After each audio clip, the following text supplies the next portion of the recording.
Trey. Off the bat, I want to say the Proud Boys shouldn't shoot people. Just straightforward.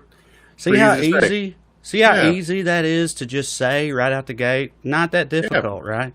yeah. Welcome back, everybody. This is Evening Skews. We're coming at you at 5 Pacific, 8 Eastern for the second show in a row. As you know, we moved Tuesday's episode up an hour because of the debate, but then it just went so well. We got such a good response to it. People seem to respond positive. We thought we'd stick with the hot hand, stick with what works. If it ain't broke, don't break it. So for now, we're going with 5 Pacific, 8 Eastern. And if that shit don't work out, no worries. We'll go right back to the other thing. It's easy to do. We make all the rules here. And who knows? Because Lord knows I have been wrong before. And on that note, we move to today's dumbass report. Tonight's honoree, I'm sad to say, is none other than your own intrepid host, yours truly, me, myself, and I, You Trey made it. Crowder. I am the daily dumbass. Look, it was only a matter of time, Mark. I'm surprised it took me this long to get the nod as the daily dumbass. Now, here's why, and look, how much time you got. I name a million different reasons, but specifically in the context of this episode today, it has to do with that debacle we all witnessed Tuesday night, the first presidential debate.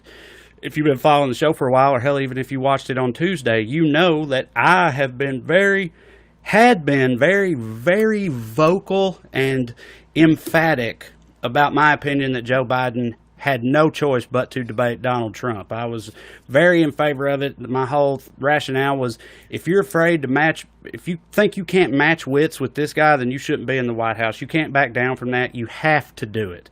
I said it on our show multiple times. I said it on fucking Bill Maher when I was on there. And I did believe it. But probably not even 5-10 minutes into the debate Tuesday night, I realized how wrong and how dumb I had been. It was like that scene from Arrested Development when Jason Bateman gets that bag out of the fridge that says dead dove inside, do not eat, and he opens it up and there's a dead bird in there and he goes, I don't know what I expected.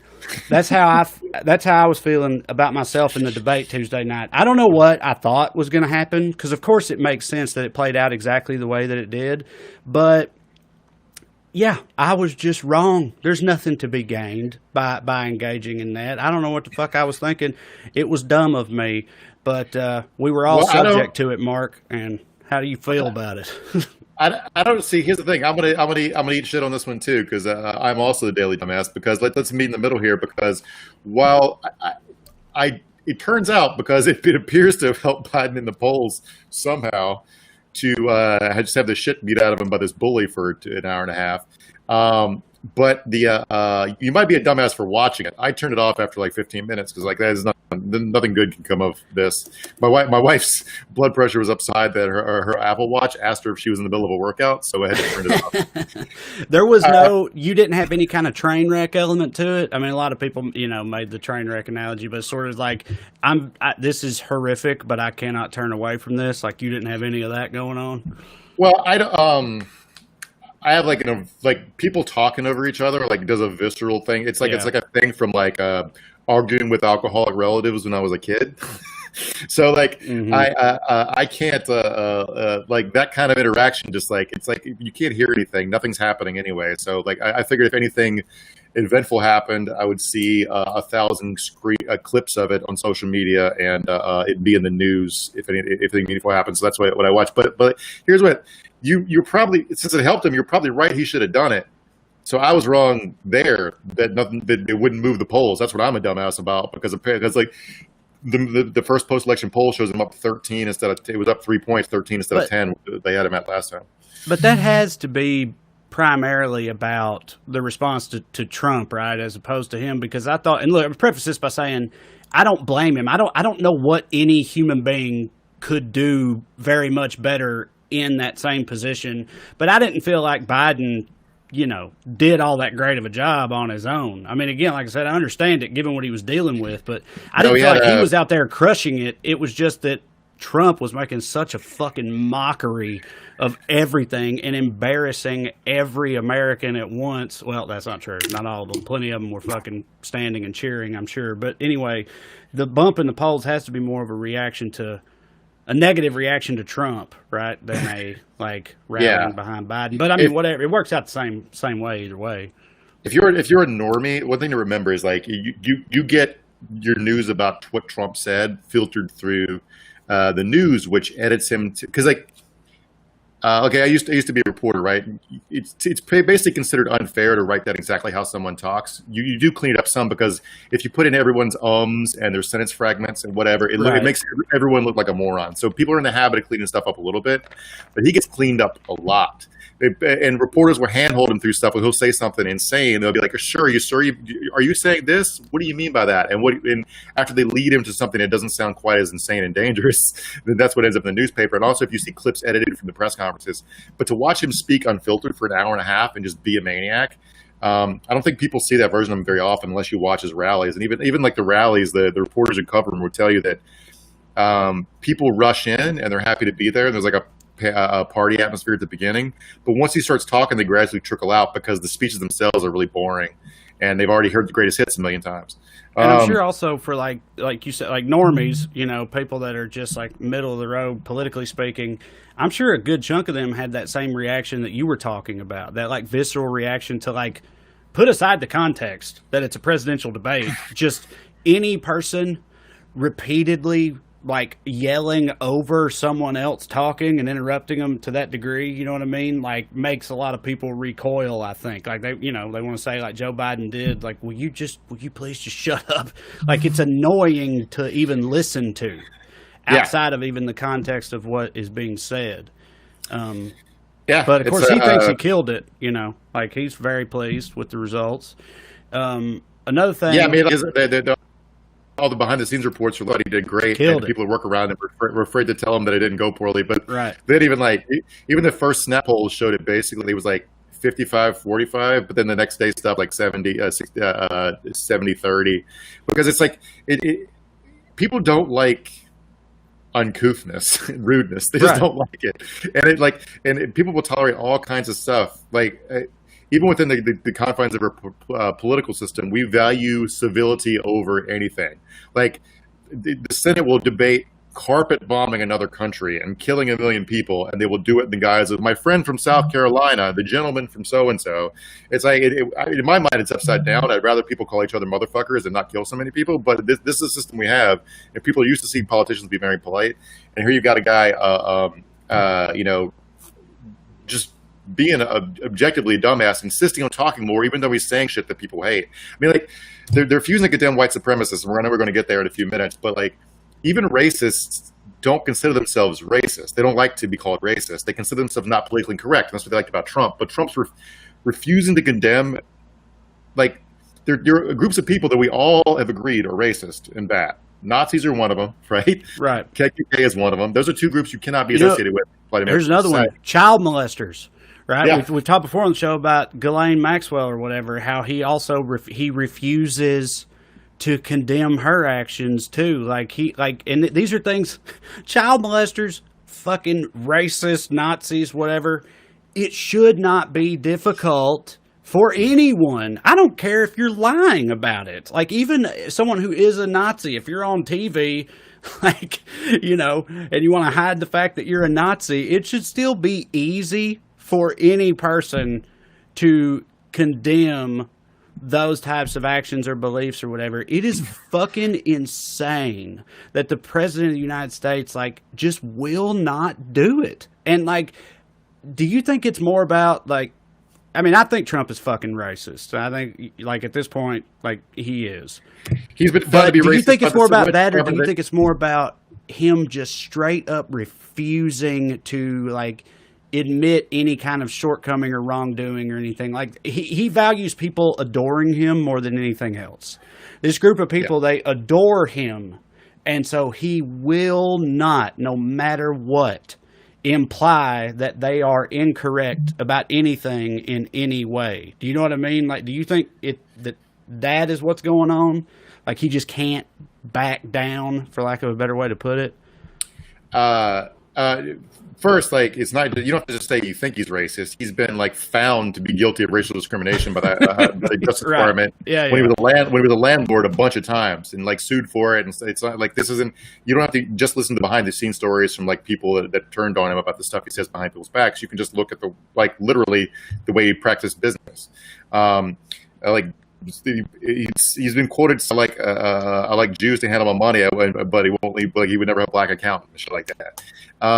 He's an old school he's Archie Bunker, man. He's a old 75-year-old white dude from Queens, right?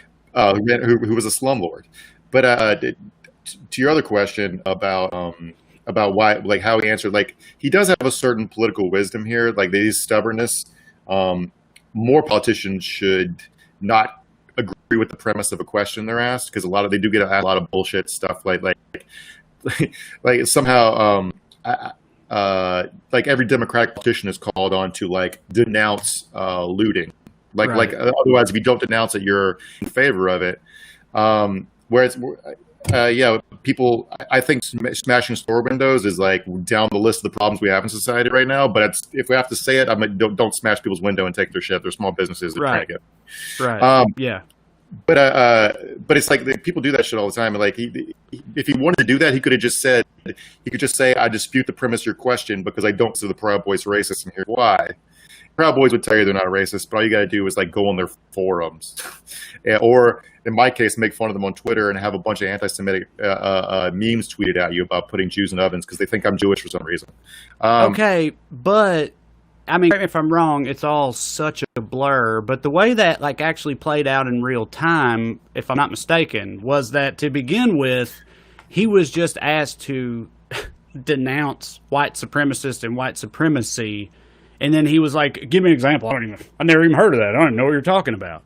And then the Proud Boys were named. And that's when he said what he said about stand back and stand by, let law enforcement do their job. Really, the liberals are the villains.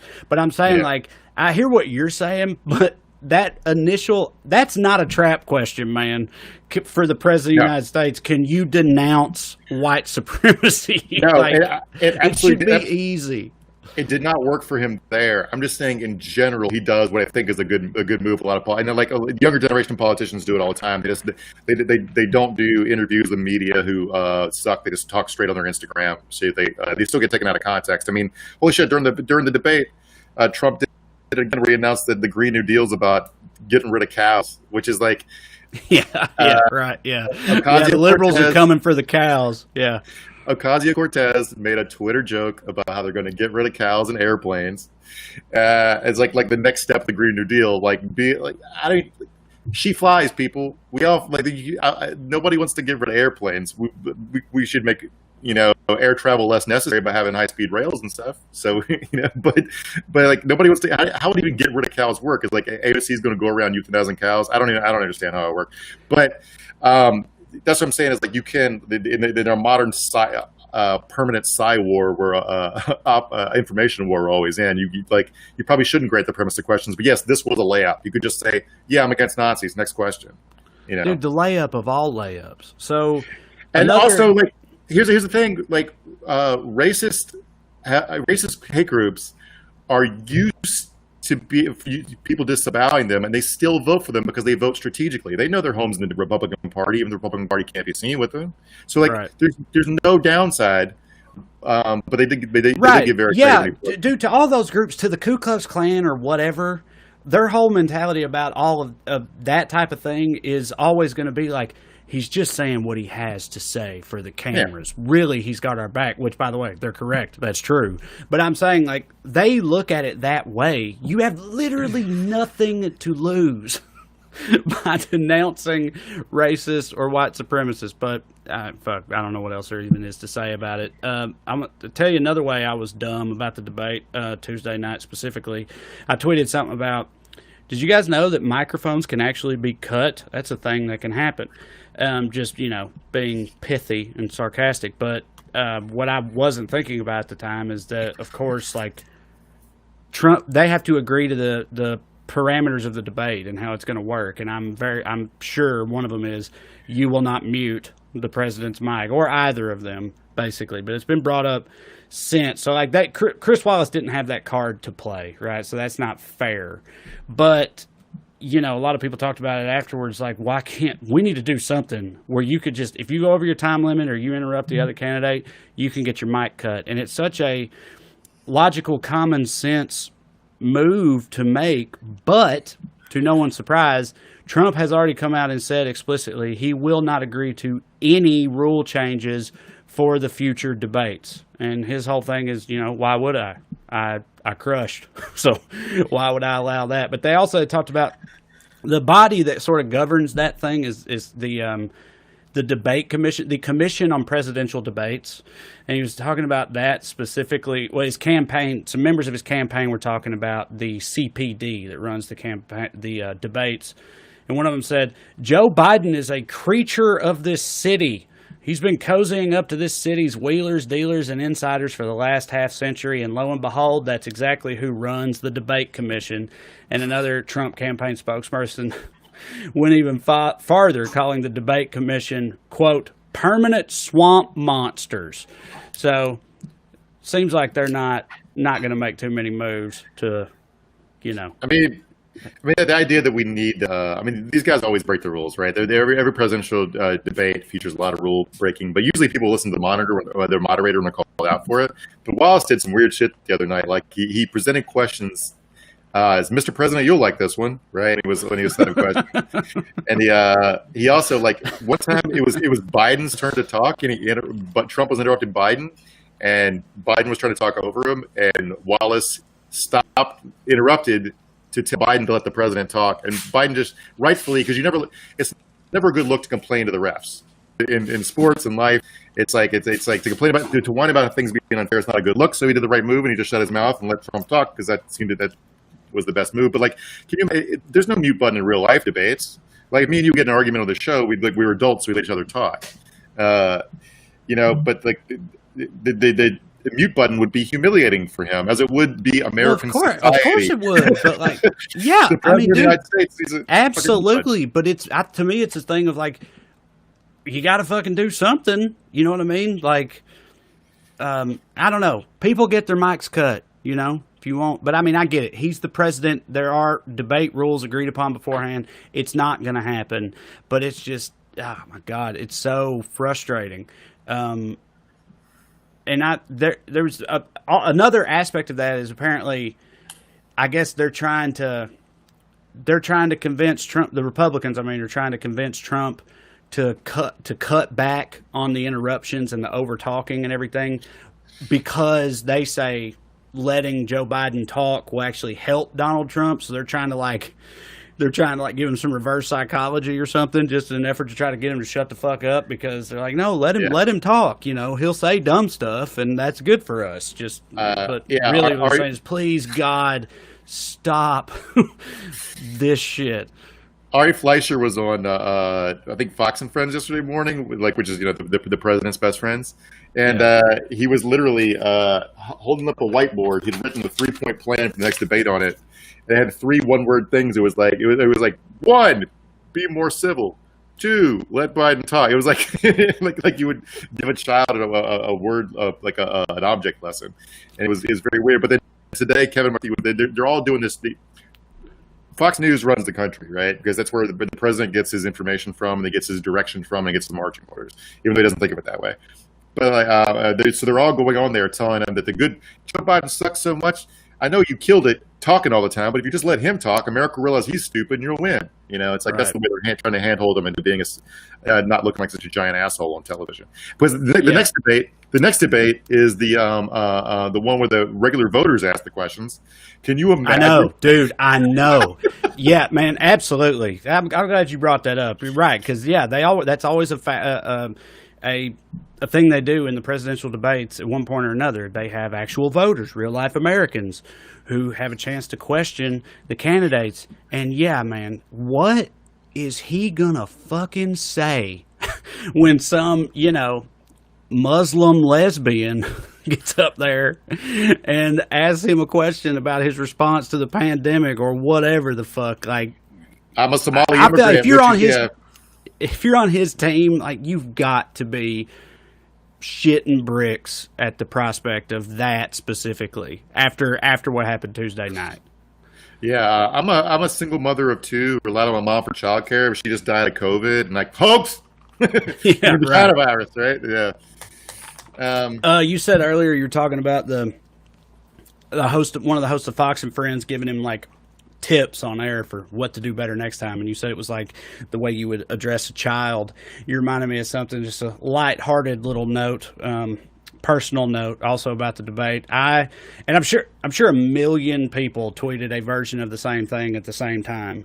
But at one point early on, when Chris Wallace was trying and failing to get them under control, I tweeted something like, Chris Wallace literally sounds like my 7-year-old's teacher trying to get their Zoom under control, right? Mm-hmm. Which is true. And that got that tweet got quoted in some like aggregate news story. It was like, Twitter reacts to the presidential debate, right? Mm-hmm. And when the way they set it up though was they said something like right before showing that tweet, they said something like, many tweeters pointed out that, or compared Chris Wallace to a kindergarten teacher. And then they had my tweet, and it was just literally no one thought this, but I saw this and I was like, just so everybody knows, my 7-year-old's not in kindergarten, okay? Like, he's in 2nd grade. I know we're from Tennessee, we live in California now, but like, they said, like, calling it kindergartners and then saying me say 7-year-old. Just want everybody to know, my 7-year-old's doing just fine. He's not still in kindergarten. Yeah, social promotion, but still, you got there, Yeah. I don't know about you, but I feel like, to me, the two biggest things that I remember from the debate, as far as Trump goes, like the two biggest shitty things, are the Proud Boys moment that we already talked about, and then all the stuff about the election. Like, he straight up called the election fraudulent and rigged, and it's 5 weeks away or whatever. Like, it hasn't even happened yet. He's already straight up calling it fraudulent. And, refusing to say he wouldn't question the results, saying that he will rely on the Supreme Court to determine it, questioning the integrity of the ballots and all this. And it's just setting up, and we've been talking about it for weeks, everybody has, because it's so clear. Like, it's setting up him questioning the results of the election on election night and beyond. It's basically a virtual certainty at this point, but it goes beyond that. There's a lot of election fuckery going on from the GOP right now, and I'm not going to lie, the shit scares me. Mm-hmm. Yeah. I mean, for background, there's not a lot new. Like, okay, so a couple of different things are going on. Right now, their GOP is recruiting 50,000 poll monitors. Usually, these are party activists across 15 battleground states. They've already filed a bunch of lawsuits challenging the rules. In Texas today, the governor announced that every county was going to have one ballot drop-off place, which they're going to be litigation over that because, like, by the way, Harris County, where Houston is right. Like 200 square miles and it's populated by... Right. Think about Texas. The cities in Texas, every single county can now only have one drop-off point for mail-in ballots. And like you said, the county that Houston's in, the county that Austin or Dallas is in, one location for fucking cities that size.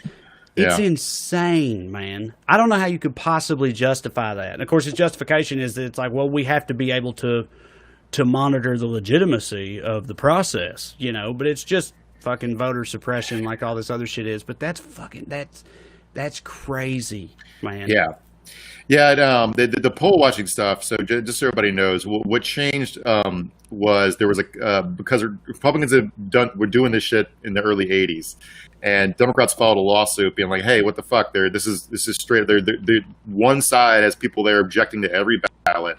And standing there annoying voters and double checking people's papers if they're not involved in the system, just like straight up being intimidating or making the process more arduous and ridiculous.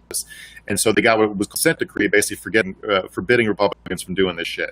It expired in 2017, and when the Democrats tried to apply to get it renewed, Republicans won the lawsuit because voting rights have just been dialed back by the Republican courts, right? Like the St. Robert's Court ended the Voting Rights Act, essentially, the meaningful parts of it anyway, because racism was over. And just like dude, I don't know how this. I mean, you explained it. It was illegal, but then that expired, I guess, in 2017. But I don't know how something like this is allowed to go. I mean, of course, I think that about so many things in our country today. But like, you think about like, again, this shit's frightening, man, because you think about, we got a whole thing right now with law enforcement, the police, right? And a thing that gets brought up a lot, because I think it's fair to bring it up, is if you're from a small town where the cops are, omnipresent, or if you just ever had much dealing with the police at all, I think you know that like the job tends to attract a certain type of person. It's not universal across the board, obviously. Can't paint them all with that brush, but there's a certain type of personality that is attracted to that job. And it's part of the overall problem that we're all having in this country right now, that we're, this thing we're going through, the debate over law enforcement. And just imagine the people that are lining up for this particular job, like, GOP poll monitors, basically. Yeah. And I know they'll have rules and stuff they have to follow, but I'm not comfortable with that shit, because there's only one reason why you would even be into doing that, in my opinion. To me, it reflects, one reason we're talking about is like, I think it reflects poorly on their character and their politics. They think this is the appropriate way to conduct an election. I don't know how much it's going to matter, because if a Proud Boy is standing out front of my polling place with a sidearm, I'm still going in to vote. Fuck him, I don't give a shit. Me too. But I'm not going to blame a 45-year-old single mother or whatever who went there by herself, you know what I mean, for being intimidated by that. But no, I'm with you. I thought the same thing. Like, I saw an article where it was like, what to do if you're intimidated at the polls. I was like, I know what I'll do, by God. Fucking getting my red up over it. But yeah. But it seems like but the stuff. What scares me is like how the act of voting has become political. Like, I know. Not just like I mean, every so when polls open in Virginia, I think you probably saw the viral video of like Trump voters going to protest people voting. How do you know they're not voting for your candidate? They're just voting. You're just assuming. Well, I imagine if they're black or Hispanic or appear to be gay or something like that, then maybe they got a turban on. Then you're probably going to have a good indication that they're not voting for Trump. But this is in Arlington, which is like, it is pretty Northern Virginia, which is pretty overwhelmingly white. It's diverse, and you have a lot of like upwardly mobile, like it's a well-off suburb, right? So like they're just protesting like the act voting, and like the Voting Rights Act was renewed in the middle of 2000s with the Republican Senate. It was approved 97-3, and George W. Bush signed into law. This stuff didn't used to be controversial. It just was like, so that's what's scary here. Is like 40% of people are fine with the candidate who doesn't win an election, and that's what's fucking scary to me. Right, and it's like, I don't know how those people feel about it. I don't know if most of them, like, genuinely, they really do believe that liberals are trying to defraud the election or whatever. I don't know. I'm sure plenty of them really do believe that. I don't know how most of them feel, but, like, as far as where it comes down from, the leadership and all that, like, it's just so blatant that essentially what they're saying is the more people who are able to vote and do vote, the worse off we are going to be. Like, we have to restrict as many people from voting as we possibly can, because the more people that vote, the worse our prospects are, and I don't know how that isn't clear to everyone, but, again, I think that about so many subjects. And, like, look, there's another way to win elections. You could have popular positions. You could try that, right? You could do things people like, but like what they want to do is like, no, we want to do unpopular shit and still be in charge of a democracy. It's like, that's not how that fucking works. No, but it is though for the Republican Party, I think, because they've got their like puppet masters. I mean, it's true, man. The people that we were talking recently about that medical marijuana bill in Tennessee, that the only reason it had no chance had nothing to do with the people. It was all about the lobbyists and whatnot. Like, they have people that won't allow them to have popular policies, but they can still get elected by talking about, demonizing liberals and talking about guns and abortions and all that type of shit, while all of their actual policies benefit 3% of Americans or whatever. Yeah, But, I mean, like it's like the way they just will say it out loud and totally give up the game is like really like interesting to me, because whenever it's brought up that, like, Puerto Rico and DC should have senators, they'd be like, well, they just want 4 more Democratic senators. So, well, first of all, Puerto Rico has elected a Republican governor, so you might get 2 more Republican senators out of Puerto Rico. It's perfectly perfect possibility. But also, like, you're saying, like, Republican won't be able to compete in DC because it's heavily black, right? But what you never ask yourself why you guys can't get black votes when your party nominates Right. a guy who was censured by the Justice Department for not renting apartments to black people? You did that yourself. Right. So, like, why won't the sheep vote for the party to put a wolf in charge? I don't understand. It's not fair. It's like, no, Bucker, you behave responsibly, you'll get votes. Yeah. Like, if the Republican Party tomorrow is like, I support Medicaid for all and police reform, I'd be like, shit, maybe I'll vote for it. I don't know.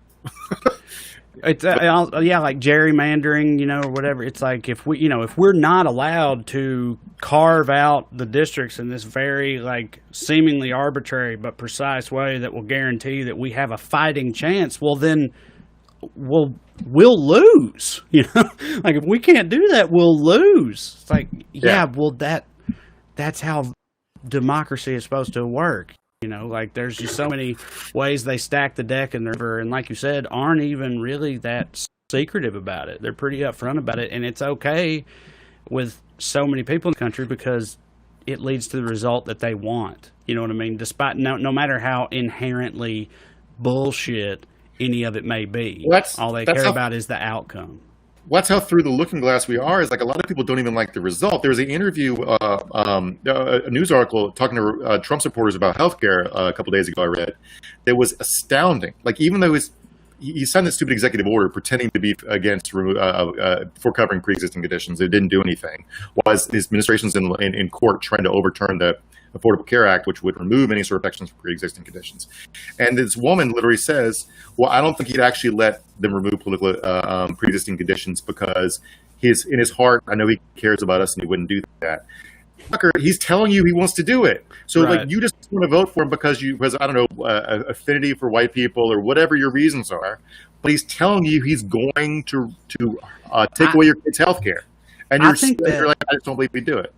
I think that whole thing you're touching on right there goes back to what we were saying about Trump earlier with his refusal to denounce white supremacists or whatever. So many people have this, like, very, very strong innate aversion to admitting that they were wrong about something at any level.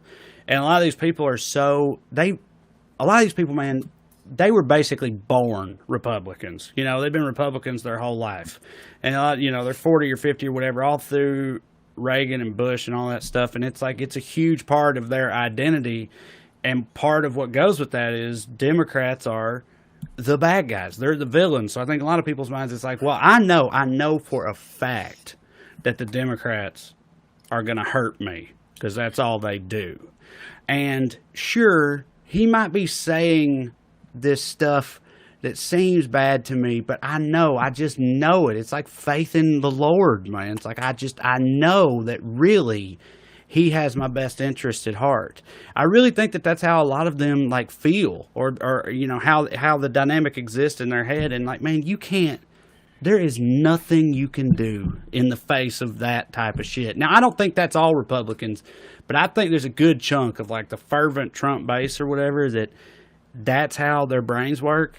And I don't know how you possibly get to those people. There's a few different things said. That's certainly part of it. Is just like you're just like, this is your team, you stick with them, right, no matter what. But also, like, right. We're gonna get to this stuff when we go later when we talk about Cambridge Analytica. But, like, people are somewhat in denial about reality because they just can't. Most people are basically decent at heart. They might have some weird beliefs or prejudices or whatever, but they mostly just want to get through their day and spend time with their kids, watch some TV, have sex with their wife 3 or 4 times a year. And that's a good life, right? So, but they can't, like, there was a thing when in 2012, when Obama was running against Romney and Paul Ryan, and Romney was having difficulty getting a street cred from the Republican Party, he basically adopted Paul Ryan's economic plan wholesale. And when they tried to poll it, Pollsters couldn't get an honest feedback because if you described Paul Ryan's plan to kill Social Security and give the money to rich people in the form of tax breaks, the people in the poll were like, with the focus group, were like, that can't be right. They wouldn't do that. They wouldn't do it. It's because that's fucking evil. Right. That's like evil. I said, faith in the Lord type stuff, man. It's like, that cannot be right. Because like you said, they wouldn't do that. There's no way they would do that. That has to be a lie. Yeah. Only a straight up, only a motherfucking evil politician would do that. And Mr. Romney's a nice guy. I mean, he probably is a nice guy personally. But these people want power, and they want power, and power comes from catering to donors and to people that will give them jobs afterwards on corporate boards, where Paul Ryan is now. Why don't you? Because I want to make sure that we talk about it at some point. You mentioned the Cambridge Analytica thing. Why don't you get into that? Tell us about it. Before I want to explain the Proud Boys first, because they're yeah, sure, go for it. Okay, so the Proud Boys are not silly; they're dangerous, right? They're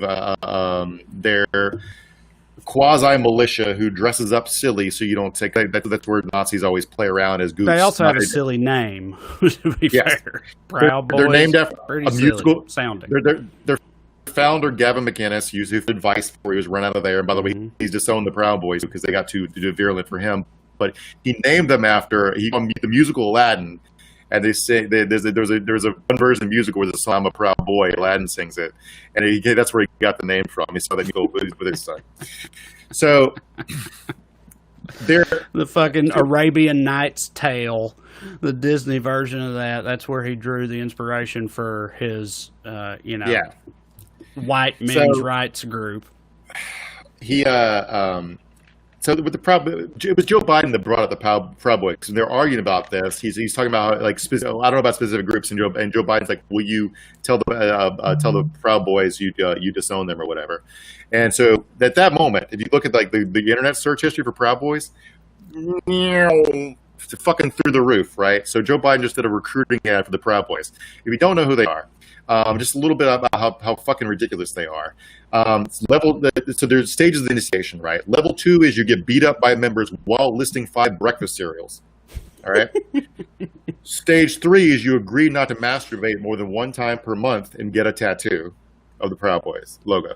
At level 4, you have to get in a physical altercation for the cause.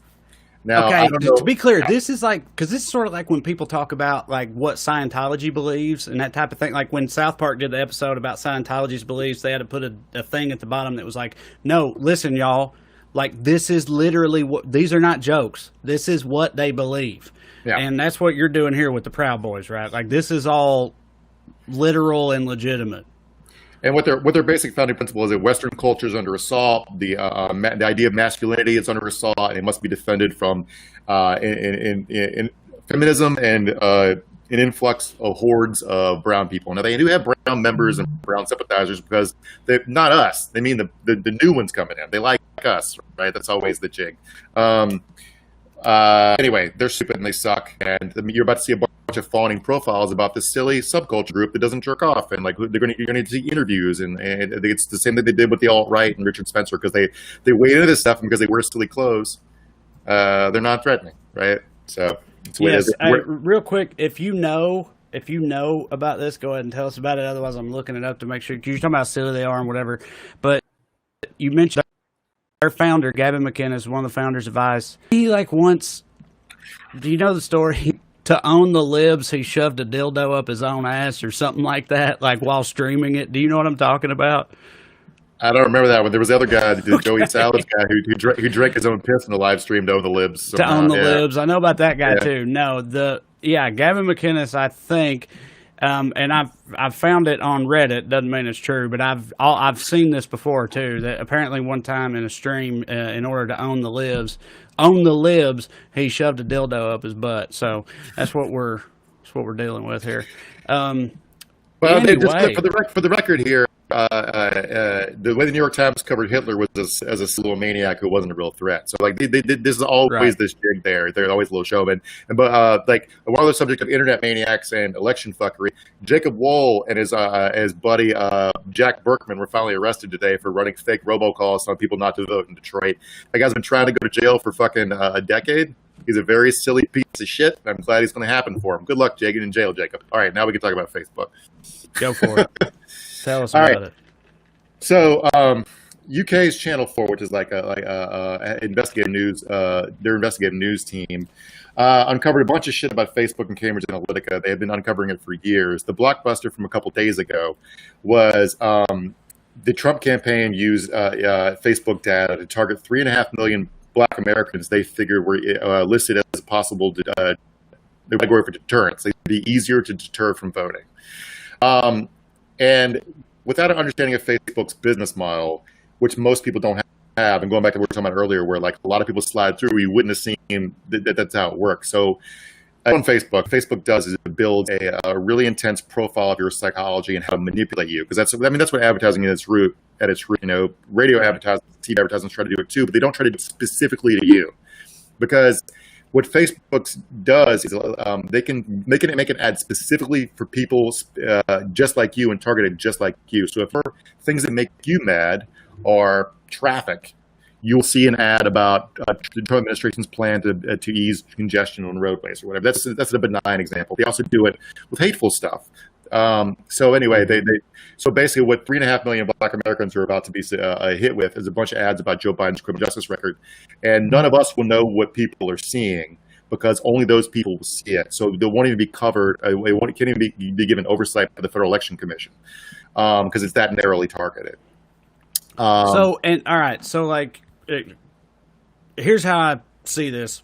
Correct any of this that's wrong. I'm sure some of it will be. With a company like Cambridge Analytica, right? The reason why all this shit is so dangerous is because they have these profiles Facebook does, and also, by the way, pretty much any social media company. It's a cliche at this point, but it's true. If you're not paying for something, then you are the product, right? So you are the product for them. They have profiles on everybody, and they have them in aggregate, right? And so the problem is when it comes to something like Cambridge Analytica and Russia's interference with elections and whatnot, is you can obtain these huge chunks of data on huge chunks of the population, and it's very easy to filter them in certain ways where it's like that, where you get a massive number of people that, based on this data, will absolutely be susceptible to your particular message and target this propaganda or whatnot, whether it's fake or not, and most of it is, right at them. And the only reason you have the ability to do that so easily is because of Facebook and their ilk and their business model. Right, like they make propaganda and radicalization and that type of thing infinitely easier. But they don't. To them, it's like they also make it much easier for Coke to sell soda. Right, like it's two sides of the same coin, basically. I'll tell you what. That's why it's nefarious. So everyone, this gets put in the category of like, well, it doesn't affect me. I'm not smart. I'm too smart to fall for it. But these are about first of all, none of us are too smart to fall for it. Also, Mark, we're broadcasting on Facebook right now, and a lot of people are watching us. We appreciate it. Good to be here. I mean, like, I shut down. I live in Los Angeles. We have a lot of problems here. Like, it doesn't mean like nothing's perfect. But I'm saying people will think that Okay, so Cambridge Analytica. Let's talk about who they are for a second and what they did. So Cambridge Analytica, this guy invented an app. It was basically a BuzzFeed quiz type app to get your I'll tell you what your personality is, right? A bunch of people downloaded it. The app itself was allowed access to Facebook's data, but it scraped way more data than they told Facebook they were going to take. They took not just the Facebook data for the people who used it, but also the data for all of their friends. So while 250,000 people use it, they got like 80 million people's data. Facebook lied about it and covered it up. That data was sold. It was used by the Trump campaign, the 2016 Ted Cruz campaign, and Leave.eu for Brexit. Right now, you're like, okay, that's silly. Why? This is also silly internet stuff. Cambridge Analytica they're owned by a private intelligence firm called SCL, SLC is one of those. They were its contractor who ran PSYOPs for the British and American governments, helped sway elections in Africa, right, and Eastern. So if it doesn't work, why are they doing it? And why is Facebook making so much money doing it? Oh, dude, it works for sure. Yeah. So I'm just here to tell you that it works. They've done experiments where like using these algorithms where they'll manipulate people's feeds. If somebody they can tell word choices in people's posts, how they're feeling emotionally, and they'll take people who are depressed and see if they can make them more depressed. And there's big experiments have been successful. They've also done it on people who are happy. They can make them more happy. Literally, these things change people's moods. And here's the thing, because I feel like, because I've thought this myself as far as this goes, and we're about to go to the comments here in just a second, but with this type of thing, I've had the maybe defeatist attitude of like, well, look, man, it's just, the future is now. You know what I mean? Like, this is just how it works. What the fuck are you supposed to do about this? Because it's Pandora's box and there ain't no going back. But that's not true. Like, we talked about it before on the show. Like, there are... this is also how fucking meatpacking companies operated, you know, before Upton Sinclair and unions and stuff. Like, this is what industry does. Every time, without a doubt, this is how capitalism works. This is what emerging industries do, is exploit the fuck out of people. And there are ways to curb it. They're called government regulations, you know, big government, whatever. But you can do things to combat this as a society. It's just that I feel like with this in particular, it's so new and also so like esoteric and futuristic and all this shit that it's hard for, you know, people to just even get their heads around, you know what I mean? That nothing has happened yet, and that doesn't mean that things can't be done, though. Like, things can be done. It's really hard because two things, like, companies will push as far as they can until one, they get regulated, or two, they get extremely publicly shamed. The problem is it's easy to understand a guy falling into a meat grinder, right? That's easy to understand. Right. Exactly. This stuff is hard to understand. That's what I'm saying. It's abstract. It has really nefarious results. Like, you can literally just advertise real estate to just white people on Facebook, and only white people will see it. And it's impossible to regulate because nobody knows you're doing it. Do you know what I'm saying? Like, whereas Trump got busted for civil rights violations because they could go in his building and count how few black people they were and how many the rejection rate for their applications. You can't. This stuff. No one knows what they're doing, so you can't. Yeah. Right.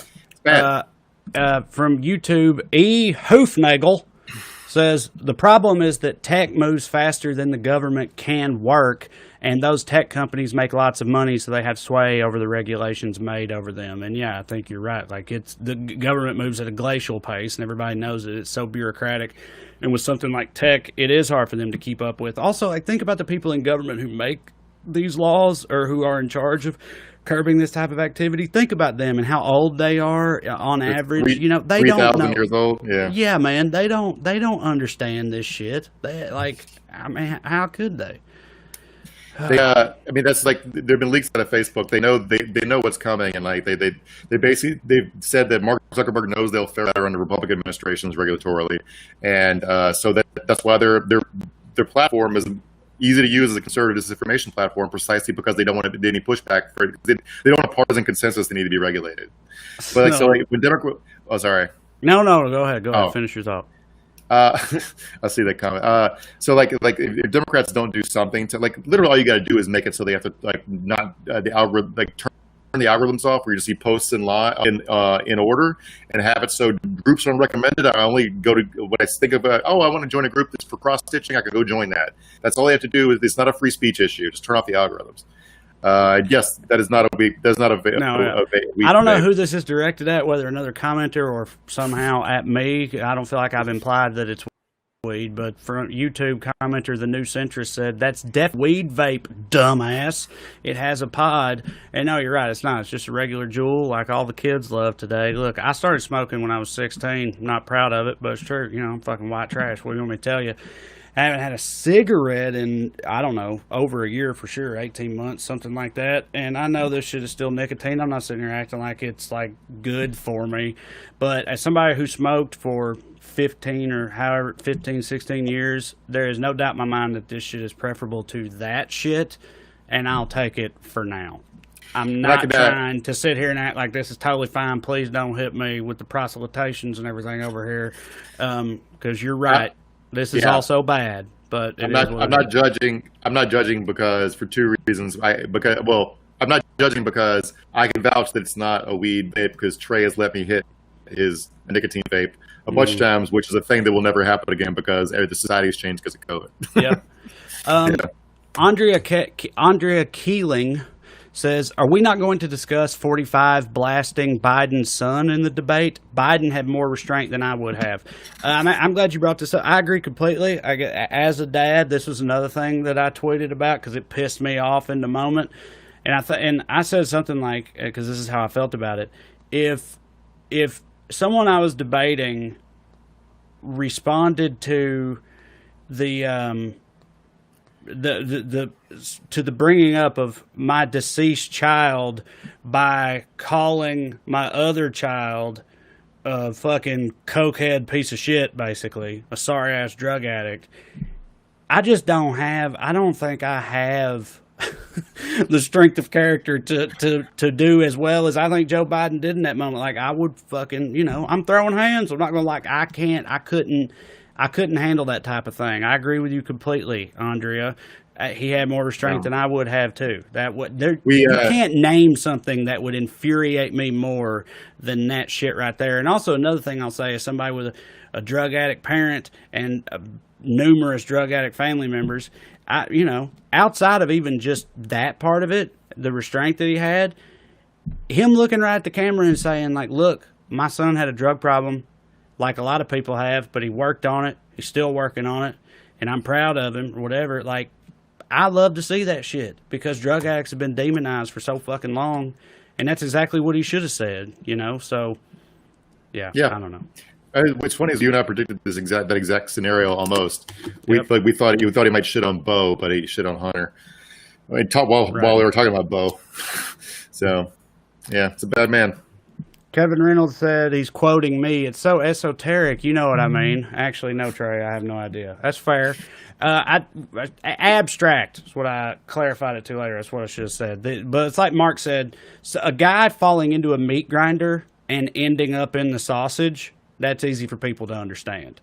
But this whole thing with our personal data and social media and it getting exploited and all that is way more abstract, if that's a better word.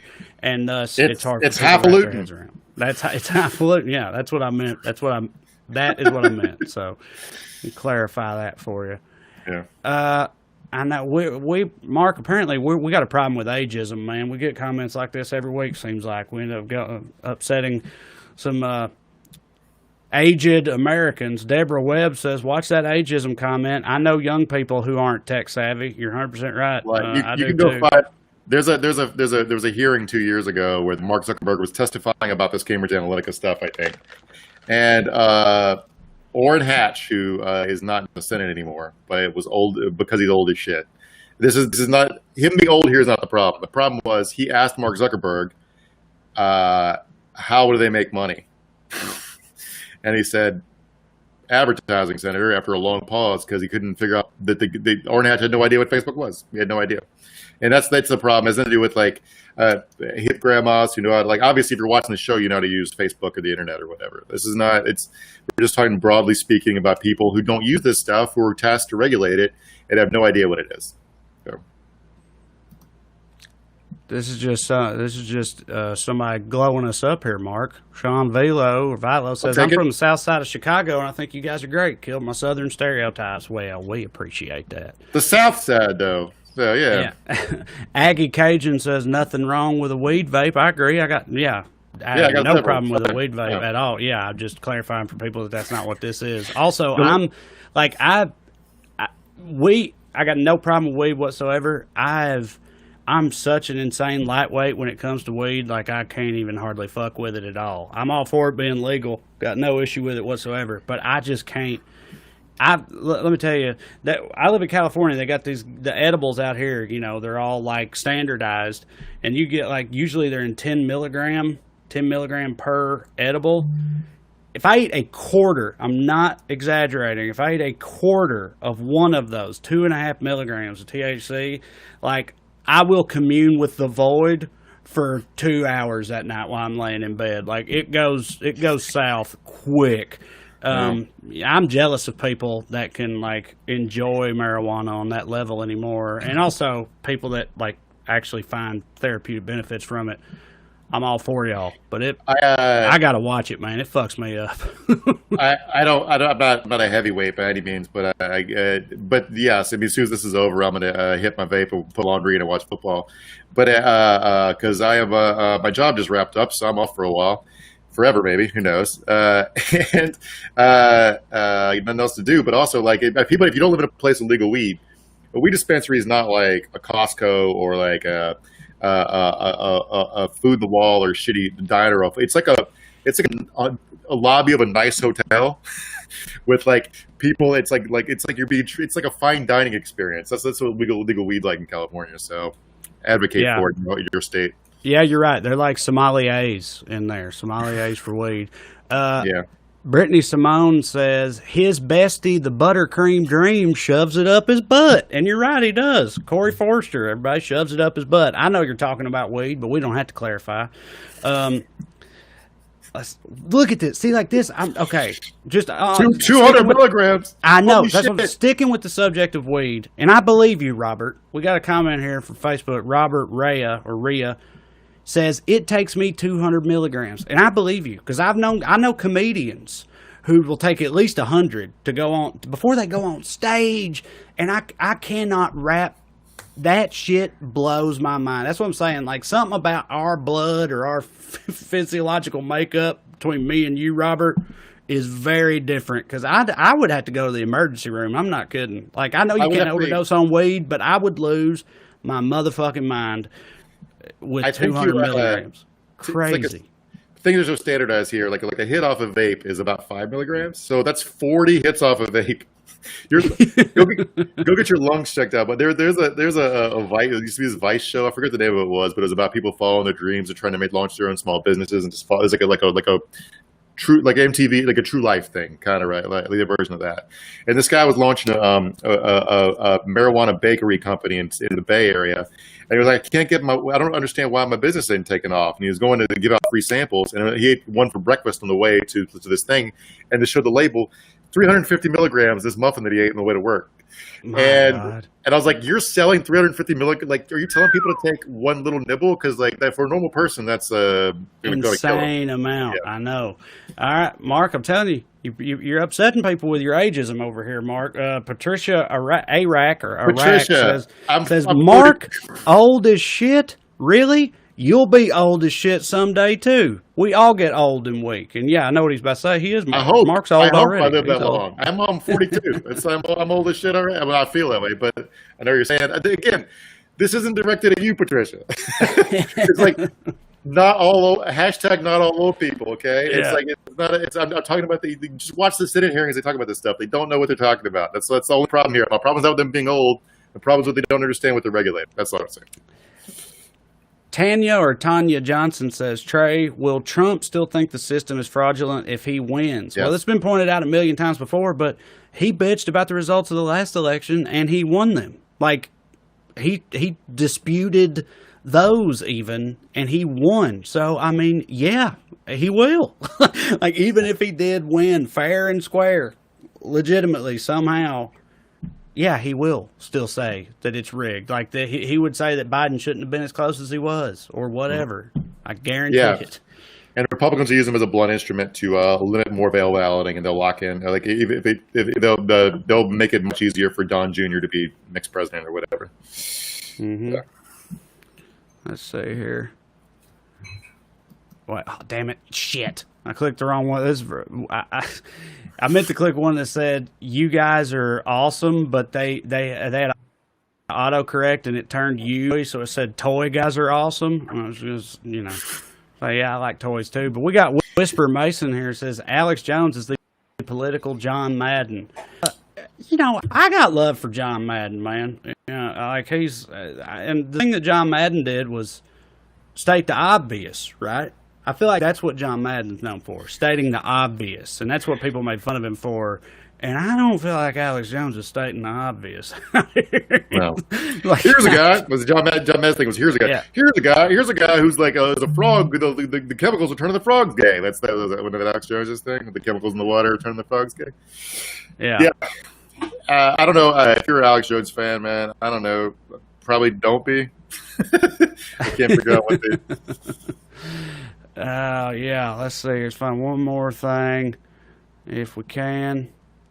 Okay, now we'll find another one. This Joseph Doak says 500 milligrams daily. Y'all are wild. John Turner says Joey Diaz is a weed demon. Yeah, he's one of those. He's one of those comics that takes that level of weed before he goes on stage again. I can't even wrap my head around it. All right, there we go. We'll end on this. Sonia C. from YouTube says, Biden and Democrats raised record numbers of donations from that debate alone. It backfired spectacularly for him. And you're right, that's also true. That literally set a record during and after the debate for monetary amount of donations in a 1 hour period or something like that. It was like $4 million in a 1 hour period.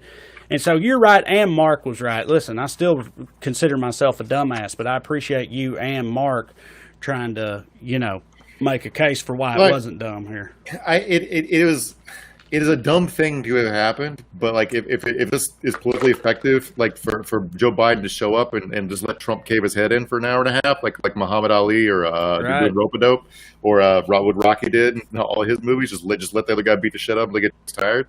I mean, whatever gets us out of this hell, man. If it works, it ain't stupid. That's what they say. Think I'm not gonna watch it because it stresses me out the fuck out. Right. All right. Well, that's it. Thank you for joining us here on Evening Skews. I had a good time. 5 Pacific, 8 Eastern. It's going to be the same thing next Tuesday, I do believe. I'm liking the way it's going. So who knows what the hell will happen between now and then, but whatever happens, we'll be here to talk shit about it. We'll see you guys next Tuesday. Love you.